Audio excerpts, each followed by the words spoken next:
શ્રી વરાહ મહાપુરાણની કથાને આગળ વધારીએ. ભાગ 20મો. આ ત્રણેય શક્તિ રુદ્રના સ્વરૂપને યથાર્થ રીતે જાણનારા માણસના વશમાં રહે છે. હે વરારોહે, એક જ સૃષ્ટિ શક્તિના આ ત્રણ ભેદો તમને કહ્યા. આ સ્થાવર જંગમ સર્વ જગત તેનાથી વ્યાપ્ત છે. અવ્યક્ત જન્મા બ્રહ્માની આદિકાળમાં વૃદ્ધિગત થયેલી સૃષ્ટિ છે તે આ શક્તિને જ આભારી છે.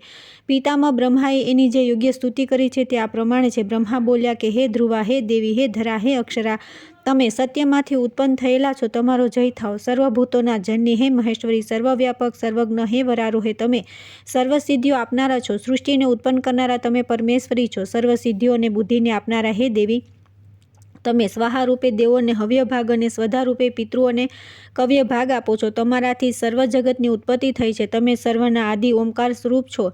વેદોનું ઉદ્ભવ સ્થાન તમે જ છો. દેવો, દાનવો, યક્ષો, ગંધર્વો, રાક્ષસો, પશુઓ અને લતાઓની ઉત્પત્તિ હે વરાનના તમારાથી થઈ છે. વિદ્યા, વિશ્વેશ્વરી, સિદ્ધા, જ્ઞાન રૂપ, સુરેશ્વરી, સર્વજ્ઞ અને સર્વ પ્રકારની સિદ્ધિઓને કરનારા હે વરારોહે, તમે જ છો. તમે સર્વત્ર ગમન કરનારા છો, સર્વવ્યાપક છો. તમે સંદેહનું નિવારણ કરનારા છો, સર્વ શત્રુઓનો વિનાશ કરનારા છો, સર્વ વિદ્યાઓના ઈશ્વરી, સર્વનું કલ્યાણ કરનારા છો. હે દેવી, તમને નમસ્કાર છે. હે વરાનાના સુંદર મુખવાળા દેવી, જે માણસ તમારું સ્મરણ કરીને ઋતુ સ્નાતા પોતાની સ્ત્રી સાથે ગમન કરે છે તેને હે વરાનના, હે રાજેશ્વરી, હે ભદ્રા, સર્વ શત્રુઓને વિનાશ કરનારી હે દેવી, તમારી કૃપાથી પોતાના જેવા જ રૂપવાળી અને સર્વત્ર વિજય પ્રાપ્ત કરનારી પ્રજા અવશ્ય પ્રાપ્ત થાય છે. ત્યાર પછી આવે છે અધ્યાય 92મો. વૈષ્ણવી શક્તિનું મહાત્મ્ય. શ્રી વરાહ બોલ્યા, કૌમાર વ્રત ધારણ કરનારા જે દેવી મંદરાચલ પર તપ કરવા માટે ગયા તે ભગવાન વિષ્ણુની રાજસી શ્રેષ્ઠ શક્તિ વૈષ્ણવી શક્તિ હતી. તેઓ વિશાળ પર્વત પર એકલા જ તપ કરતા હતા. ઘણા સમય સુધી તપ કરવાથી તેમનું મન ક્ષોભિત થયું. તે ક્ષોભમાંથી સૌમ્ય લોચનવાળી, વાંકડિયા કેશવાળી, બિંબફળ જેવા રક્તવાળી, ઓષ્ટવાળી, વિશાળ નેત્રવાળી, નિતંબના ઉપરના ભાગમાં ઉત્કૃષ્ટ મેખલાને ધારણ કરનારી, પગમાં મૂલ્યવાન નૂપુરોથી શોભતી તેજસ્વી કુમારી સ્ત્રીઓ તરત પ્રાદુર્ભાવ પામી. દેવીના ક્ષુબ્ધ થયેલા મનમાંથી આ પ્રમાણે વિવિધ પ્રકારની પ્રજા કરોડોની સંખ્યામાં પ્રગટ થઈ. દેવીએ જોઈને પોતાના તપના પ્રભાવથી તે જ પર્વત પર સેંકડો ને હજારો પ્રાસાદો અર્થાત ભવ્ય ભવનોવાળા એક નગરનું નિર્માણ કર્યું. તે નગરના રાજમાર્ગ વિશાળ હતા અને સુવર્ણના પ્રસાદોથી તે નગર શોભતું હતું. તે નિવાસસ્થાનોના જાળિયા અને સોપાનો મણિઓથી વિભૂષિત હતા. તેમાં રત્નો જડેલા હતા. તેમની આસપાસ ઉદ્યાન, બાગ, બગીચા રચવામાં આવ્યા હતા. એ પર્વત પર આવેલા અગણિત હમ્ય અર્થાત પ્રસાદોમાં તે સુંદર કન્યાઓ નિવાસ કરતી હતી. હે શોભને, હે પૃથ્વી, તે કન્યાઓમાંની મુખ્ય કન્યાઓના નામ હું તમને કહું છું તે આ પ્રમાણે છે. વિદ્યુત પ્રભા, ચંદ્રકાંતિ, સૂર્યકાંતિ, ગંભીરા, ચારુકેશી, સુજાતા, મુંજકેશિની, ધ્રુતાચી, ઉર્વશી, શશિની, શીલમંડિતા, ચારુકન્યા, વિશાલાક્ષી, ધન્યા, પીન, પયોધરા, ચંદ્રપ્રભા, ગિરિસુતા, સૂર્યપ્રભા, અમૃતા, સ્વયંપ્રભા, ચારુમુખી, શિવદૂતી, વિભાવરી, જયા, વિજયા, જયંતી, અપરાજિતા આ કન્યાઓ તથા બીજી સેંકડો કન્યાઓ તે શ્રેષ્ઠ નગરમાં રહેતી હતી. દેવીની તે સુંદર અનુચર સ્ત્રીઓ પાશ અને અંકુશને ધારણ કરનારી હતી.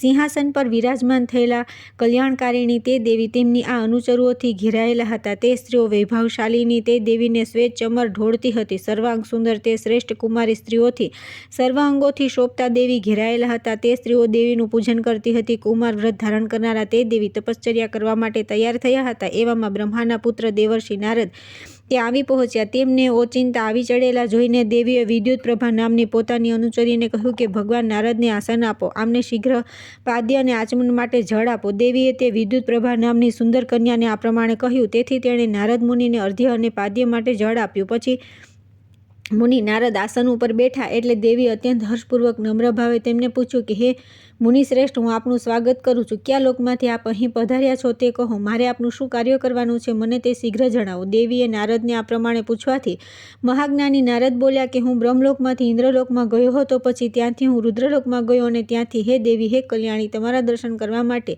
અહીં આવ્યો છું. આનંદ સ્વરૂપ મુનિ નારદે દેવીને આ પ્રમાણે કહ્યા પછી તેઓ દેવીને એકીટસે જોવા લાગ્યા. ક્ષણભર દેવીને આ પ્રમાણે જોઈ રહ્યા પછી નારદ વિસ્મિત થઈને દેવીને કહેવા લાગ્યા, વાહ દેવેશી, વાહ, આહા, શું તમારું રૂપ છે, કેવી સુંદર તમારી કાંતિ છે, શું તમારું ધૈર્ય, તમારું વય પણ કેટલું નાનું છે. અરે હે દેવી, તમે કશી કામના પણ નથી. આમ બોલીને નારદ ખેદને પ્રાપ્ત થયા. વળી દેવો, ગંધર્વો, સિદ્ધો, યક્ષો, કિન્નરો અને રાક્ષસો પૈકી કોઈનું પણ રૂપ આવું નથી. બીજું બધું તો ઠીક, કોઈ અન્ય સ્ત્રીઓમાં પણ આ દેવીના જેવું રૂપ અને લાવણ્ય જોવામાં આવતું નથી. મનમાં આવો વિચાર કરી નારદ દેવીનું રૂપ જોયા પછી અત્યંત વિસ્મય પામ્યા તે પછી તેમણે દેવીને પ્રણામ કર્યા અને એકદમ ઊભા થઈને અવકાશમાં કૂદકો મારીને તેઓ હે પૃથ્વી સમુદ્રમાં આવેલી મહિષાસુરની નગરીમાં જઈ પહોંચ્યા. ત્યાં તેમણે મહિષની આકૃતિવાળા દેવસૈન્યનો મહાવિનાશક અને બ્રહ્મદેવ પાસેથી વરદાન પામેલ તે વીર અસુરને જોયો. મહિષાસુરે ભગવાન નારદના દર્શન કરી ભક્તિપૂર્વક તેમનું પૂજન કર્યું. તે પછી લોકાલોકતરમાં વિચરનારા પ્રસન્ન ચિત્તવાળા નારદે દેવીનું શ્રેષ્ઠ રૂપનું મહિષાસુર આગળ યથાર્થ વર્ણન કર્યું અને દેવીની નગરીનો સર્વ વૃત્તાંત તેને કહી સંભળાવ્યો. નારદ બોલ્યા કે હે અસુરેન્દ્ર, હું એક કન્યા રત્ન વિશે તને એક વાત કહું છું, તેનું ધ્યાન દઈ સાંભળ. વરદાન મેળવીને તે સ્થાવર અને જંગમ સર્વ ત્રૈલોક્ય તારે સ્વાધીન કર્યું છે. હું બ્રહ્મલોકમાંથી હે દૈત્ય મંદ્રાચળ પર ગયો હતો. ત્યાં મેં એક દેવીનું નગર જોયું. એ નગરમાં સેંકડો કુમારીઓ રહે છે. ત્યાં વ્રતનું આચરણ કરતી એક તપસ્વીની મુખ્ય કન્યા છે. દેવો, દૈત્યો અને યક્ષોમાં પણ તેના જેવી રૂપસુંદરી કન્યા ક્યાંય જોવામાં આવતી નથી. સર્વલોકમાં હું ભ્રમણ કરતો રહું છું, છતાં મેં જોઈ છે તેવી કોઈ પણ રૂપવતી કન્યા બીજે ક્યાંય મારા જોવામાં આવી નથી. દેવો, ગંધર્વો, ઋષિઓ, સિદ્ધો અને ચારણો એ સર્વજનો તેમજ બીજા દૈત્ય નાયકો તેની ઉપાસના કરે છે. તે શ્રેષ્ઠ દેવીને જોઈને હું તરત તારી પાસે આવી રહ્યો છું. પ્રથમ દેવો અને ગંધર્વોને જીત્યા વિના તેને કોઈ પણ જીતી શકે તેમ નથી. દેવર્ષિ નારદ મહિષાસુરને આમ કહી થોડીવાર તેની પાસે બેઠા અને પછી તેની રજા લઈને તેઓ આવ્યા હતા તેવી જ રીતે તત્કાલ અંતર્ધ્યાન થઈને ત્યાંથી ચાલ્યા ગયા.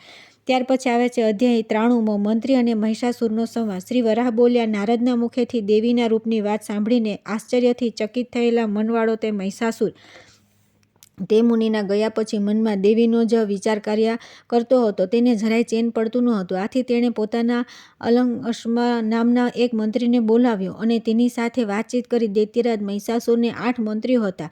તેઓ શૂરવીર, નીતિમાન, ચતુર અને બહુશ્રુત હતા. તેમના નામ આ પ્રમાણે છે: પ્રદ્યસ, વિંધર, શંકુકર્ણ, વિભા, વસુ, વિંધ્યુમાલી, સુમાલી, પર્જન્ય અને ક્રૂર. આ તેના શ્રેષ્ઠ મંત્રીઓ મુખ્યત્વે કહ્યા છે. આસન પર બેઠેલા દાનવેન્દ્ર મહિષાસુરને તેઓ કહેવા લાગ્યા કે હે પ્રભુ, અમારું યોગ્ય કાર્ય કરવા માટે આપ આજ્ઞા આપો. મંત્રીઓનું આ વચન સાંભળી મહાબળવાન દાનવેન્દ્ર નારદે કહેલી કન્યાને પ્રાપ્ત કરવા માટેનો પોતાનો નિશ્ચય તેમને જણાવતા કહ્યું. મહિષાસુર બોલ્યો, મહર્ષિ નારદે મને એક કન્યા વિશે વાત કરી છે. ઇન્દ્રને જીત્યા વિના તે શ્રેષ્ઠ સ્ત્રી પ્રાપ્ત કરી શકાય તેમ નથી. તેથી દેવોને કેવી રીતે જીતી શકાય અને તે બાળા કેમ મેળવી શકાય, આ બધી વાતનો યથાર્થ રીતે વિચાર કરીને મને તમારો નિર્ણય શીઘ્ર જણાવો. દાનવરાજ મહિષાસુરે પોતાના મંત્રીઓને આ પ્રમાણે કહ્યું. તેથી તેઓ તેને પોતપોતાનો વિચાર જણાવવા લાગ્યા. તેમાંના મુખ્ય મંત્રી પ્રધસ્ય સર્વથી પ્રથમ તેને જણાવ્યું કે હે દૈત્ય નારદે, જે દેવી વિશે આપને કહ્યું છે તે મહાસતી દેવી રૂપ વિષ્ણુની ઉત્કૃષ્ટ શક્તિ છે. ગુરુની પત્ની, રાજાની પત્ની તથા સંમતોની સ્ત્રીઓને પ્રાપ્ત કરવાની ઈચ્છા કરનારો તથા અગમ્ય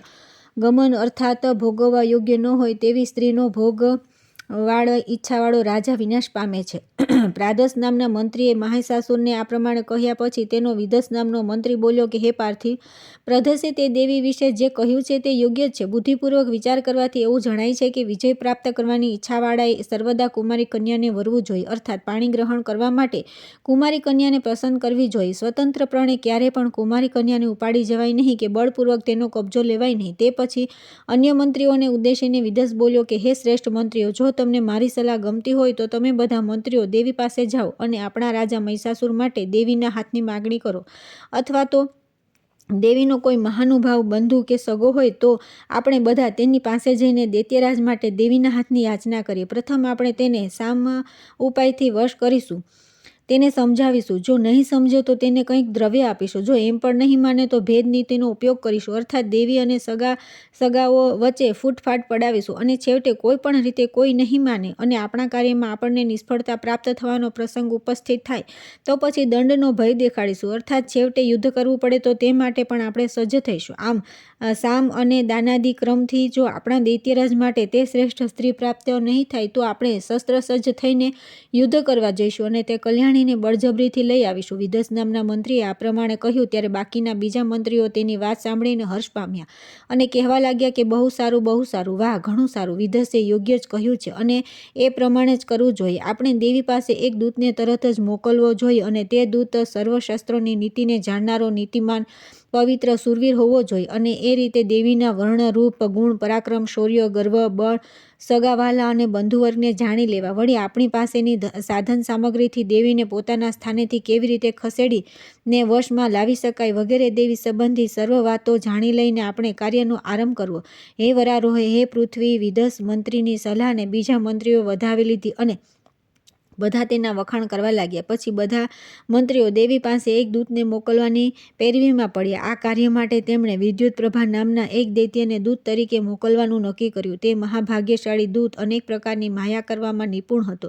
તે દૂતને દેવી પાસે મોકલ્યા પછી વિદસ બોલ્યો કે હે પ્રભુ, હવે દૈવ્ય સેન પર વિજય પ્રાપ્ત કરવા માટે યુદ્ધની તૈયારી કરો. દાનવેન્દ્રનું સર્વ ચતુરંગ સૈન્ય અસ્ત્રશસ્ત્રોથી સજ્જ થઈ દેવો પર આક્રમણ કરવા માટે તૈયાર થઈ જાય. હે અસુરેન્દ્ર મહિષાસુર, આપના પરાક્રમથી દેવો ભય પામીને યુદ્ધમાંથી રણક્ષેત્ર છોડી દઈને પલાયન થઈ જશે. આપ સર્વ લોકપાલોને, મરુદગણોને, નાગોને, વિદ્યાધરોને, સિદ્ધોને, ગંધર્વોને, સર્પનું ભોજન કરનારા ગરુડોને, રુદ્રોને, વસુઓને, આદિત્યોને જીતી લેશો અને ઇન્દ્રપદને પ્રાપ્ત કરશો. ઇન્દ્ર સમાન આપને આવેલા જોઈને તે કન્યા આપના અધિકારમાં આવી જઈને આપને વશ થઈ જશે. તે પછી દેવો અને ગંધર્વોની સેંકડો કન્યાઓ, સ્ત્રીઓ અને ઇન્દ્રાણી સુદ્ધા આપોઆપ આપના વશમાં આવી જશે. વિદસ મંત્રીઓ પોતાના રાજા દાનવેન્દ્ર મહિષાસુરને આ પ્રમાણે કહ્યા પછી નીલાજન અર્થાત મેષ જેવા વર્ણવાળા અને મેઘ સમાન કાંતિવાળા મહાસેનાપતિ વિરૂપાક્ષને બોલાવીને કહ્યું કે હે સેનાપતિ, તમે હાથી, ઘોડા, રથ અને પાયદળયુક્ત ચતુરંગ સૈન્યને શીઘ્ર લઈ આવો.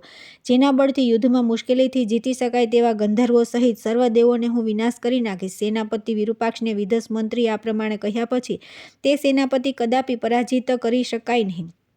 તે પાર વિનાના મોટા સૈન્યને લઈને શીઘ્ર આવી પહોંચ્યો. તે સૈન્યમાં એક એક દાનવ વજ્રના જેવા હાથવાળો અર્થાત અત્યંત બળવાન અને પરાક્રમી હતો. યુદ્ધમાં પોતાના જ બળથી પ્રત્યેક દેવની સ્પર્ધા કરે તેવા તે દાનવ સૈનિકો હતા. તે સૈન્યમાં તેવા 1 અબજ અને 9 કરોડ મુખ્ય સૈનિકો હતા. તેમની સાથે રહી યુદ્ધ કરનારા પ્રત્યેક સૈનિક પણ તેના જેવા જ બળવાન અને પરાક્રમી હતા.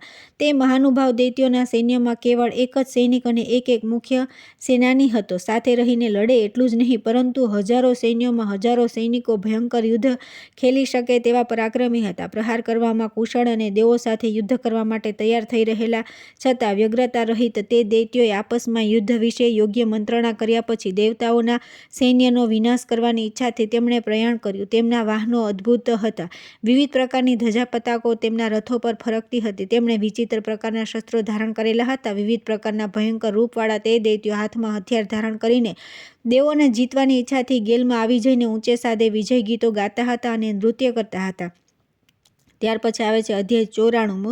દેવો અને દૈત્યોના યુદ્ધનું વર્ણન. શ્રી વરાહ બોલ્યા, પોતાની ઈચ્છા પ્રમાણે રૂપને ધારણ કરનારો મહાબળવાન મહિષાસુર મસ્ત હાથી ઉપર આરૂઢ થઈને મેરુ પર્વત પર ગયો. પછી ક્રોધે ભરાયેલો તે દૈત્યેન્દ્ર ઇન્દ્રપુરમાં પહોંચ્યો અને તેણે દેવો સહિત ઇન્દ્રને ત્યાંથી નસાડી મૂક્યો. દૈત્યો શસ્ત્રોથી સજ્જ હતા અને પોતપોતાના વાહનો પર આરૂઢ થયેલા હતા.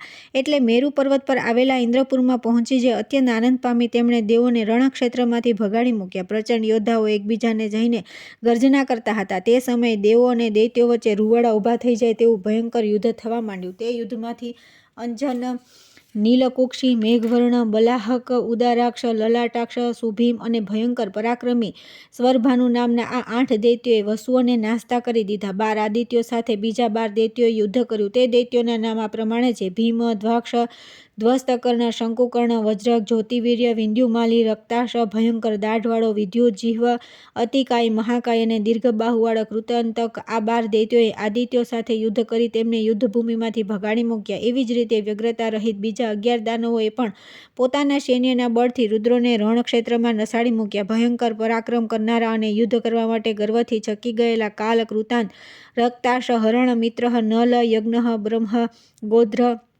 શીઘ્ર અને સંવર્તક આ 11 દૈત્ય નાયકોએ રુદ્રો સાથે ઘોર યુદ્ધ કર્યું. દૈત્યોના હાથે પરાજિત થવાથી રુદ્રો યુદ્ધભૂમિ છોડીને નાસી છૂટ્યા. બાકીના દેવોને બીજા દૈત્યોએ સ્વેચ્છા પ્રમાણે ફાવે ત્યાં નસાડી મૂક્યા. મહિષાસુરે સ્વયં ઇન્દ્રને જ યુદ્ધમાંથી ઝપાટાબંધ ભગાડી મૂક્યો. બ્રહ્માએ આપેલા વરદાનથી ગર્વિષ્ઠ થયેલા તે બળવાન દૈત્ય મહિષ યુદ્ધમાં પિનાક ધનુષને ધારણ કરનારા ભગવાન શંકરથી પણ અવધ્ય હતો. અર્થાત મહાદેવ પોતે પણ મહિષાસુરને મારી શકે તેમ ન હતા. આદિત્યો, વસુઓ અને રુદ્રોએ પણ અસંખ્ય અસુરો અને યાતુધાન અર્થાત રાક્ષસોને મારી નાખ્યા. યુદ્ધમાં અસુરોએ પણ દૈવ્ય સેનાનો ભારે વિનાશ કર્યો. યુદ્ધમાં આ પ્રમાણે દેવતાઓના સૈન્યનો વિનાશ થવાથી દેવોનો રાજા ઇન્દ્ર તથા શૂલ, તલ, વાર અને મુદ્ગરના પ્રહારથી તેમજ બીજા વિવિધ શસ્ત્રોના આઘાત પામી દુઃખી થયેલ દેવો તરત બ્રહ્મલોકમાં બ્રહ્મા પાસે ગયા. ત્યાર પછી આવે છે અધ્યાય 95. મહિષાસુરનો વધ. શ્રી વરાહ બોલ્યા, તે પછી દૂત તરીકે વિદ્યુતપ્રભ નામના દૈત્યને દેવી પાસે મોકલવામાં આવ્યો હતો. તે દૂત સેંકડો કુમારી કન્યાઓથી વીંટળાઈને બેઠેલા દેવી પાસે ગયો અને દેવીને પ્રણામ કરી સંયમપૂર્વક કહેવા લાગ્યો. વિદ્યુતપ્રભ દૂત બોલ્યો કે હે દેવી, સૃષ્ટિના આદિકાળમાં સુપાશ્વ નામના એક મહાજ્ઞાની ઋષિ થયા હતા. તેમને સિંધુદ્વીપ નામનો અતિ તેજસ્વી અને પ્રતાપી પુત્ર હતો. તેણે પરમ સુંદરી મહિષ્મતી નગરીમાં આહારનો ત્યાગ કરીને ઉગ્ર તપશ્ચર્યા કરી. વિપ્રચિત નામના અસુરને મહિષ્મતી નામની અતિ લાવણ્યવતી એક પુત્રી હતી. તે એક દિવસ પોતાની સખીઓ સાથે આનંદથી ફરતી ફરતી મંદરાચલની એક કંદરા આગળ આવી પહોંચી. ત્યાં આસ્વર નામના મુનિનું એક તપોવન તેના જોવામાં આવ્યું. તે તપોવન લકુત, ચંદન, સાલ વગેરે વૃક્ષો તથા વિવિધ પ્રકારના બકુલ આદિ પુષ્પોના છોડ અને લતા આદિથી વિચડાયેલા ગૃહો તેમજ વિચિત્ર પ્રકારના વન અને ઉદ્યાનોથી શોભતું હતું. તે રમણીય આશ્રમ જોઈને અસુર કન્યા મહિષ્મતી મનમાં વિચાર કરવા લાગી કે હું આ તપસ્વી મુનિને બીવડાવીને મારી સખીઓ સાથે આશ્રમમાં નિવાસ કરીશ. આ પ્રમાણે વિચાર કરીને હે વિશ્વેશી, હે દેવી, તે અસુર કન્યાએ મહિષનો અર્થાત ભેંસનું રૂપ ધારણ કર્યું. તે ભેંસને તીણા અને અણીદાર શિંગડા હતા. તે મહિષ્મતી પોતાની સખીઓ સાથે ઋષિના આશ્રમે ગઈ અને પોતાની મહિષી રૂપથી ઋષિને બીવડાવવા લાગી. ઋષિ પ્રથમ તો તેને જોઈને બીયા ખરા, પરંતુ તેના જ્ઞાન નેત્રોથી તેની માયાને તેઓ જાણી ગયા. તેથી તે અસુર કન્યા મહિષ્મતીને અશ્વર મુનિને ક્રોધે ભરાઈને શાપ આપ્યો કે હે મહિષી રૂપને ધારણ કરનારી મહિષ્મતી, તું મને મહિષી રૂપથી બીવડાવે છે. તેથી આ પાપ કર્મના લીધે તું 100 વર્ષ સુધી મહિષી અર્થાત ભેંસ થઈને જ રહે. આ પ્રમાણે મુનિએ તેને શાપ આપ્યો. તેથી તે ધ્રુજી ઉઠી અને સખીઓ સહિત મુનિના પગમાં પડી વિલાપ કરતી તેમને કહેવા લાગી કે હે પ્રભુ, મારા પર અનુગ્રહ કરો અને આપના શાપમાંથી મને મુક્ત કરો. તેના વચન સાંભળી મુનિને તેના પ્રત્યે કરુણા ઉત્પન્ન થઈ અને તેના પર અનુગ્રહ કરતા તેઓ બોલ્યા, તું આજ મહિષીના રૂપમાં એક પુત્રને જન્મ આપીશ અને તે પછી મારા શાપમાંથી મુક્ત થઈશ. હે ભદ્રે, મારું વચન મિથ્યા નહીં થાય. મુનિ અશ્વરે અસુર કન્યા મહિષ્મતીને આ પ્રમાણે કહ્યા પછી તે કન્યા મહાતપસ્વી સિંધુદ્વીપ તીવ્ર તપશ્ચર્યા કરતા હતા. તે નર્મદા નદીના ઉત્તમ તીર પ્રદેશમાં ગઈ. ત્યાં નર્મદા કિનારે એક દૈત્યની ઇન્દુમતી નામની સુંદર કન્યા નગ્ન થઈ નર્મદાના જળમાં સ્નાન કરતી હતી. મુનિ સિંધુ દ્વીપે નગ્ન અવસ્થામાં સ્નાન કરતી તે કન્યાને જોઈ. તેથી તેઓ કામ વિહવળ થયા અને તેમનું વીર્ય સ્ખલિત થઈને એક શિલાના બનેલા જળાધારમાં અર્થાત નદીના જળમાં પડ્યું. દિગ્ધ ગંધવાળા તે સુગંધિત જળને મહિષ્મતીએ જોયું અને તેની સખીઓને કહ્યું કે હું આ પવિત્ર જળ પી જાઉં છું. આમ બોલીને મુનિ સિંધુદ્વીપનું શુક્ર જે સ્થળે જળમાં પડ્યું હતું તે જળ મહિષી અર્થાત ભેંસના રૂપમાં રહેલી મહિષ્મતીએ પીધું. મુનિના વીર્યથી તેને ગર્ભ રહ્યો અને તેણે એક પુત્રને જન્મ આપ્યો. બ્રહ્માના વંશને વધારનાર બુદ્ધિમાન મહાબળ અને પરાક્રમી તે મહિષ્મતીના પુત્રનું નામ મહિષ છે. દેવતાઓના સૈન્યનો વિનાશ કરનાર તે મહિષાસુર હે દેવી, તમારી સાથે લગ્ન કરવા માટે તમારા હાથની યાચના કરે છે. હે અનઘે, હે મહાઅસુર, યુદ્ધમાં દેવોને પણ જીતી લેશે અને પ્રસન્ન થઈને હે દેવી તે તમને સર્વત્ર ત્રૈલોક્યનું સામ્રાજ્ય આપી દેશે. માટે હે દેવી, તમે તે અસુરને તમારા આત્માનું દાન કરી કૃતાર્થ થાઓ. કલ્યાણકારિણી દેવી આ પ્રમાણે દૂતના વચન સાંભળીને હસી પડ્યા, પરંતુ કશું બોલ્યા નહીં. ત્યારે દેવી જ્યારે હસતા હતા ત્યારે તે દૂતે તેમના મુખમાં સ્થાવર જંગમ સર્વ ત્રૈલોક્યને જોયું અને તે જ ક્ષણે તે બેબાકડા જેવો થઈ ગયો. તે પછી દેવીની પ્રતિહારી જયા નામની અનુચરી દેવીના હૃદયની વાત તે દૂતને કહેવા લાગી. જયા બોલી કે હે દૂત, તમારા સ્વામી કન્યાની કામનાવાળા છે. એમ તે કહ્યું. કન્યાએ ધારણ કરેલું વ્રત એ કૌમાર વ્રત છે. આ દેવીએ સર્વકાળ માટે કૌમાર વ્રત ધારણ કરેલું છે. દેવીના જ માર્ગે ચાલનારી અહીં બીજી પણ સુકુમારી છે, પરંતુ તેમાંની એક પણ તારા સ્વામીને પ્રાપ્ત થઈ શકે તેમ નથી. તો પછી આ પવિત્ર દેવોની વાત જ ક્યાં કરવાની રહી. એટલા માટે હે દૂત, ન બનવાનું બીજું કંઈ બની જાય તે પહેલાં તું અહીંથી સત્વરે ચાલ્યો જા. દૂતને આ પ્રમાણે જયાએ કહ્યું એટલે તે ચાલ્યો ગયો. એવામાં જ મહાતપસ્વી નારદ તંબુરો લઈ આકાશમાંથી ત્યાં આવી પહોંચ્યા અને ધન્ય ભાગ્ય, હું કેવો સુખી છું. આમ બોલીને તે કન્યાને નારદે પ્રણામ કર્યા. કન્યાએ નારદનું પૂજન કર્યું અને તે પછી નારદ શ્રેષ્ઠ આસન ઉપર બેઠા. તેમણે દેવીને અને તેમની અનુચરી બીજી સર્વ કન્યાઓને પ્રણામ કર્યા અને ત્યાર પછી મહાતપસ્વી નારદ બોલ્યા કે હે દેવી, દેવોએ મને તમારી પાસે મોકલ્યો છે. હે મહિષ, દૈત્યએ યુદ્ધમાં દેવોને જીતી લીધા છે અને હે દેવી, તે દૈત્યરાજ તમને મેળવવા માટે પ્રયત્ન કરી રહ્યો છે. દેવોએ મને આ પ્રમાણે કહ્યું છે. હે વરાનને, તે હું તમને જણાવું છું. હે મહાદેવી, તમે ધૈર્યને ધારણ કરનારા છો અને યુદ્ધમાં સદા સ્થિરતા ધરો છો. તેથી તે દૈત્યનો વધ કરો. આટલું કહીને નારદ શીઘ્ર અંતર્ધ્યાન થઈને સ્વેચ્છાએ ત્યાંથી ચાલ્યા ગયા. દેવીએ તે સર્વ કન્યાઓને દૈત્યો સાથે યુદ્ધ કરવા માટે તૈયાર થઈને જવાનું કહ્યું. દેવીની આજ્ઞાથી તે મહાભાગ્યશાળી સર્વ કન્યાઓએ ઢાલ, તલવાર અને ધનુષ ધારણ કર્યા અને તેઓ ભયંકર રૂપવાળી થઈ ગઈ. દૈત્યોનો વિનાશ કરવા માટે તેમણે સંગ્રામના હેતુથી પ્રયાણ કર્યું. દેવતાઓ સાથે યુદ્ધ કરી રહેલું દૈત્યોનું સૈન્ય, દેવ સૈન્ય છોડી દઈને તુરત દેવીનું મહાશ્રી સૈન્ય જે સ્થળે યુદ્ધ કરવા માટે તૈયાર થઈને એકત્ર થઈ ગયું હતું તે સ્થળે આવી પહોંચ્યું. પછી યુદ્ધ કરવા માટે ગર્વિષ્ઠ થયેલી તે કન્યાઓ દાનવો સાથે યુદ્ધમાં ઝઝૂમવા લાગી. ક્ષણભરમાં દેવીના સ્ત્રી સૈન્યે દૈત્યોની ચતુરંગ સેનાનો કચર ઘાણ વાળી નાખ્યો. દૈત્યોના માથા કપાઈને ભૂમિ પર પડવા લાગ્યા. કેટલાકની છાતી ચીરાઈ જવાથી તેમાંથી વહેતું લોહી રાક્ષસો પીવા લાગ્યા. માથું કપાઈ જવાથી દૈત્ય નાયકોના શેષ રહેલા ધડ નૃત્ય કરવા લાગ્યા. દૈત્ય સૈન્યની આ પ્રમાણે દુર્દશા થવાથી તે બધા પાપાત્માઓ ક્ષણભરમાં રણભૂમિમાંથી નાસી છૂટ્યા. કેટલાક દૈત્યો નાસીને મહિષાસુર પાસે જઈ પહોંચ્યા. દૈત્યોના સૈન્યમાં હાહાકાર મચી ગયો. બધા સૈનિકોને વ્યાકુળ થયેલા જોઈને મહિષાસુરે સેનાપતિને પૂછ્યું કે, હે સેનાપતિ, આ શું થાય છે? આપણા સૈન્યનો વિનાશ સાથી થઈ રહ્યો છે. બધા સૈનિકો નાસભાગ કેમ પડ્યા છે? આથી હાથીના સ્વરૂપમાં રહેલો યજ્ઞહનુ નામનો દૈત્ય કહેવા લાગ્યો, દેવીની કુમારીઓના સૈન્યે આપણી સેનાનો વિનાશ કરી નાખ્યો છે. આ વાત સાંભળતા બરોબર દેવો અને ગંધર્વોથી પૂજાતા દેવી જે સ્થળે હતા ત્યાં ગદા લઈને તે મહિષાસુર સુંદર નેત્રોવાળી કન્યાઓનો વધ કરવા માટે ઝડપથી દોડી ગયો. તે અસુરને પોતાની પાસે આવતો જોઈને દેવીએ પોતાને 20 હાથોવાળા સ્વરૂપમાં પોતાના પ્રત્યેક હાથમાં ધનુષ, બાણ, ખડગ, શક્તિ, શૂળ, ગદા, મુસળ, ચક્ર, ભિંદીપાલ, દંડ, પાશ આદિ ભિન્ન ભિન્ન આયુધો તથા ધ્વજ અને પદ્મને ધારણ કર્યા. દેવી 20 હાથવાળા થઈને કવચને ધારણ કરી સિંહ ઉપર આરૂઢ થયા. તેમણે સંહાર કરનારું રૌદ્ર રૂપ ધારણ કરી દેવતાઓનો અધીશ્વર ભગવાન રુદ્રનું સ્મરણ કર્યું. સ્મરણ કરતા સાક્ષાત વૃષભધ્વજ શંકર તુરત ત્યાં આવી પહોંચ્યા. દેવીએ તેમને પ્રણામ કર્યા અને કહ્યું કે, હે દેવોના દેવ, હે અવિનાશી રુદ્ર, હવે તમારા સાનિધ્યમાં જ હું સર્વ દૈત્યોને જીતી લઉં છું.